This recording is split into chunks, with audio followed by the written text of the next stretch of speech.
The master of Hermetics polarizes himself at the point in which he desires to rest, and then neutralizes the rhythmic swing of the pendulum, which would tend to carry him to the other pole.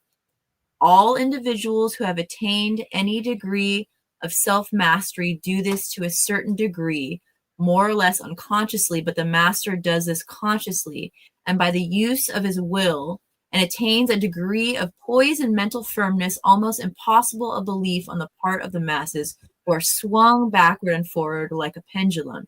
This principle and that of polarity have been closely studied by the Hermeticists, and the methods of counteracting, neutralizing, and using them form an important part of the Hermetic mental alchemy.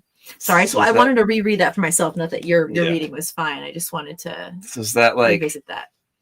Saying that we have to be conscious instead of making decisions that aren't that great unconsciously?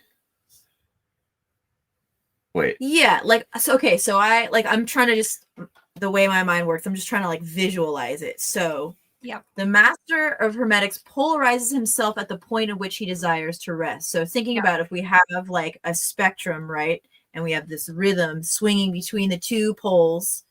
And so the master polarizes himself at the point at which he desires to rest. So let's say taking we want to stay more in the center of the spectrum, let's say. So then he polarizes himself, choosing where those poles are. So instead of like saying the masses swing, they're allowed to swing back and forth, the master will be able to sort of condense or consolidate, sort of direct where those poles lie, rather than being at the whim of the full spectrum, let's say, sort of like attuning to a certain part of the spectrum and then existing. So the swing won't be as great versus going from the two extreme poles.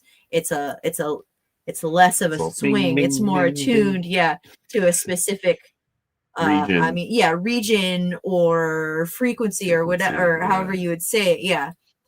There's a mindfulness. What the visual that I got with that is, you know, when you go to the circus and there's the trapeze artists, and then there's the one that swings, literally does swing, and then for some reason it all gets really timed to a certain thing, and he's a master of that. And any layman would be like falling down for sure, but he just times it just so, and everything, it's almost like time stands still, and it's like he's in control of this situation.